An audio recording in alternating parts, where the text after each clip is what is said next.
Chapter 5. Hackers Test 1 to 5. Listen to a conversation between a student and a student center employee. Hello. I'm here to speak with the person in charge of the volunteer programs for students. Yes, that's me. I'm Bob Hill. I'm Lena Jones, and I'm a music student. I'm looking for volunteer opportunities related to music. You see, the music department awards students extra credit for volunteering if it has to do with music, and I thought that this center might have a few ideas. Okay. Did you have anything particular in mind? Well, I was thinking I could give piano lessons or something. Let's see. Would you be interested in teaching children? Clearview Community Center is expanding its after-school program for middle school students, and it needs more instructors. That sounds perfect. Could you give me more details? Well, the main thing is you'd have to be able to commit to being there from 3:30 to 5 p.m. on Tuesdays and Thursdays. Oh, did you say Tuesdays and Thursdays? That might be tricky.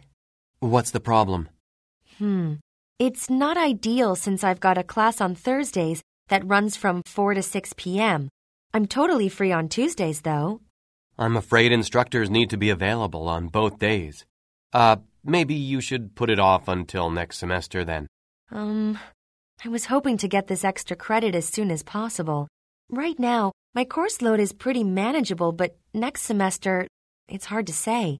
I'll be in my 4th year, and my classes will probably be more demanding. I'm not sure if I will have the time and energy for volunteering. And won't they have found a piano instructor by then anyway? You never know. They've had trouble getting qualified instructors. I mean, a lot of people have expressed interest in teaching music, but very few of them have the skills required for the job. I don't know. I was really hoping to volunteer this semester. Well, there may be another opportunity that might interest you. Fairfield General Hospital is trying to organize some music performances for charity. The goal is to raise money for the Children's Care Center. That could be really interesting. Also, I think the schedule is pretty flexible at this point. They haven't decided when to hold the performances, so you may be able to ask them to work around your classes. All right, I think I will ask them. How can I apply? You can just call and request to speak to the hospital's fundraising director. Let me see. Her name is, Molly Hines. She'll want to interview you first, and she'll probably ask you for a few work references. She'll want to hear you play as well. You should prepare some pieces of music to perform for her. Okay, I'll do that. Before you go, you may also want to let the other students in your program know about these opportunities, both at the community center and the hospital. I'm actually meeting my study group later today. At least a handful of them would be interested. I mean, if practicing for our upcoming concert isn't taking up too much of their time. In any case, I'll let them know. Excellent. And I hope things go well with your application. I do too. Thanks again for your help. Now get ready to answer the questions.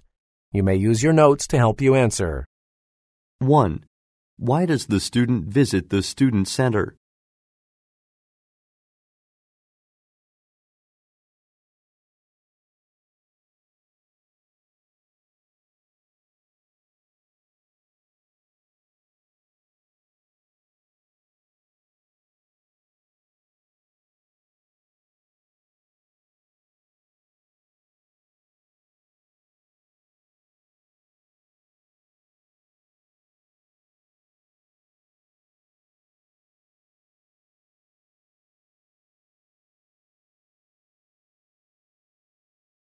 Listen again to part of the conversation.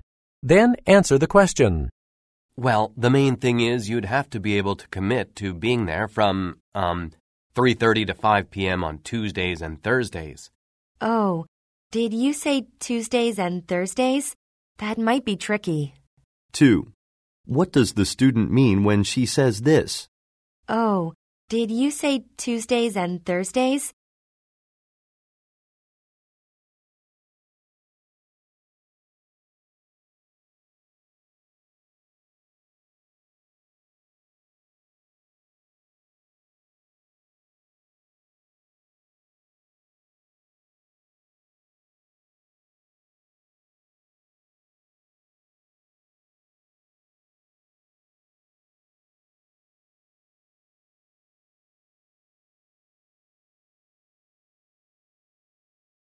3. Why is the student unwilling to volunteer at Clearview Community Center next semester?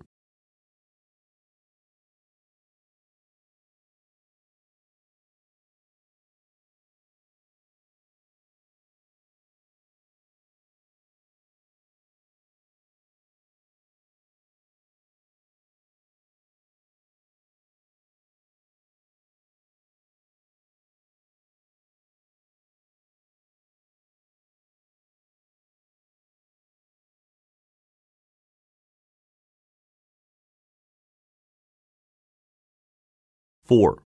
What does the employee say about the hospital's music performances?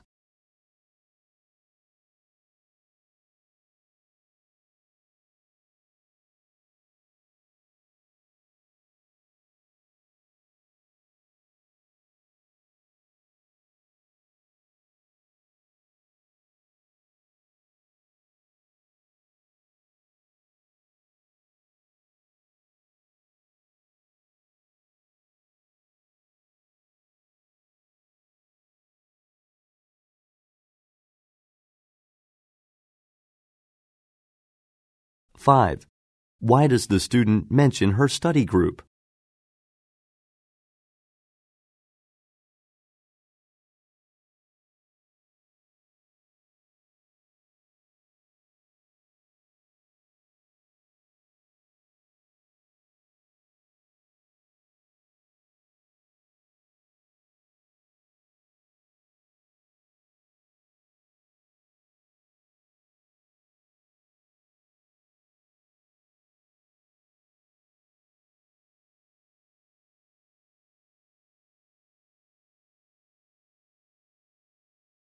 6 to 11.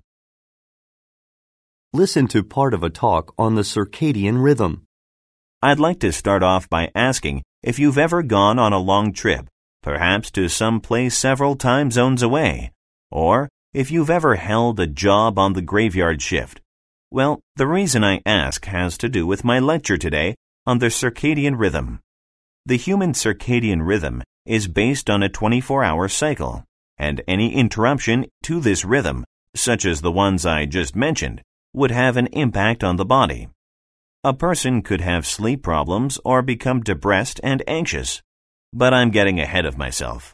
Let's take a closer look at just what the circadian rhythm is. Essentially, what this rhythm does is it helps stabilize the timing of our bodily functions. The sleep cycle, body temperature, blood pressure, brainwave activity, hormone, and digestive secretions, all of these operate according to a 24-hour cycle. So, as long as this rhythm stays on cue, an individual will generally experience physical and mental well-being. But what happens when the rhythm goes out of sync? And how does it go out of sync? Well, let me deal with the second question first.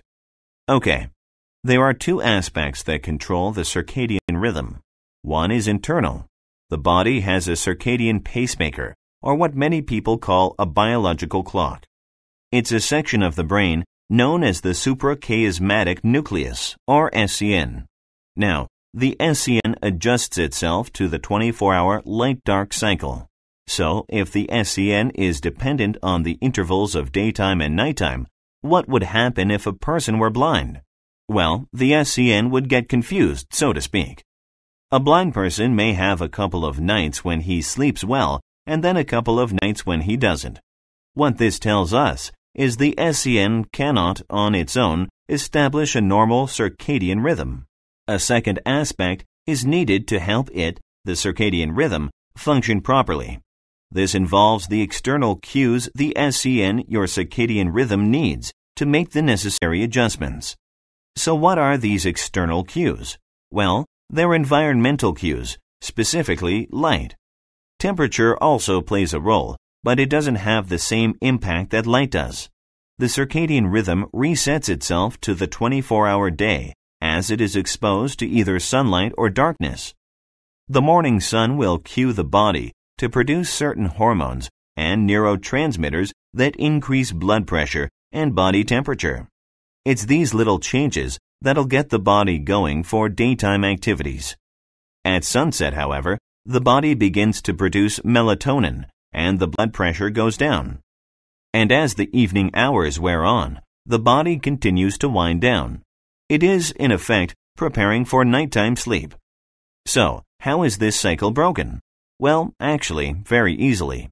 A long-distance trip, a nighttime job, putting off your bedtime for hours because you have an important exam.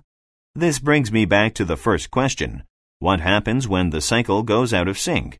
Well, if you continue to subject your body to a routine that goes against your body clock, it will simply go out of balance.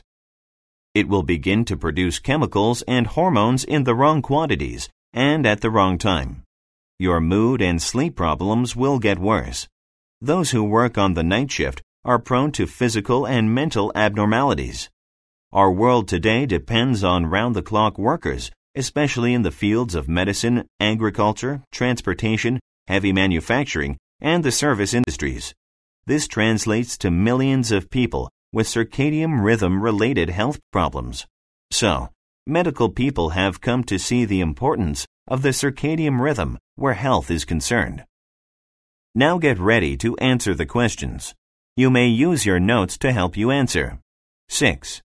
What does the professor mainly discuss?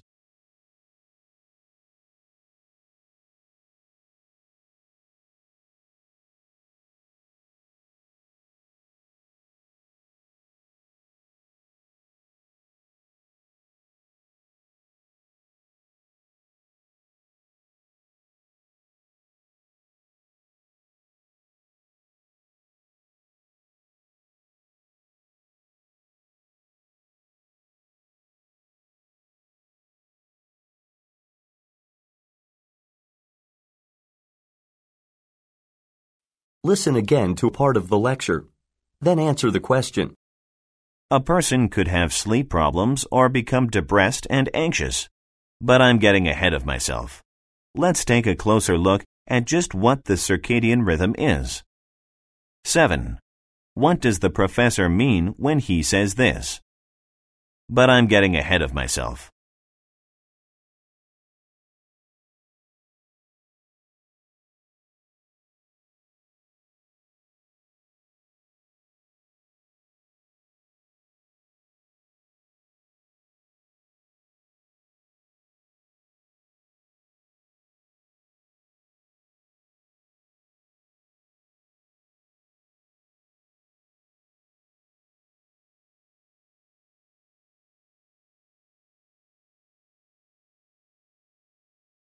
Eight. According to the professor, what major role does the circadian rhythm play?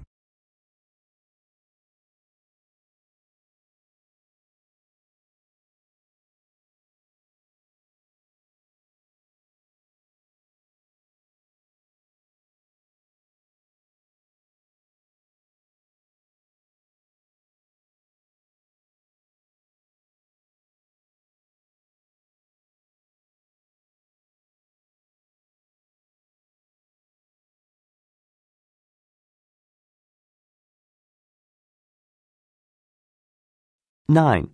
Why does the professor discuss a blind person?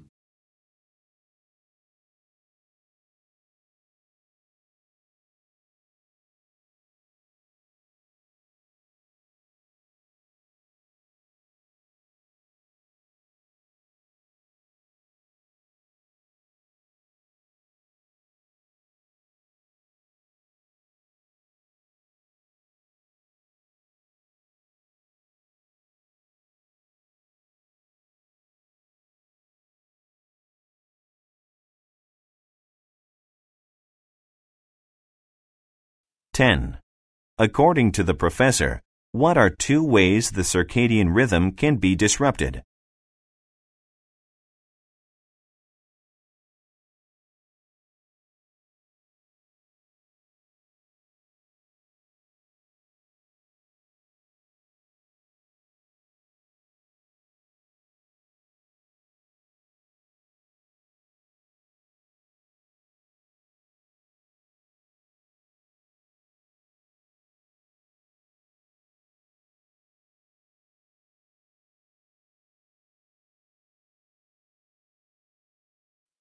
(11) What point does the professor make when he refers to round-the-clock workers.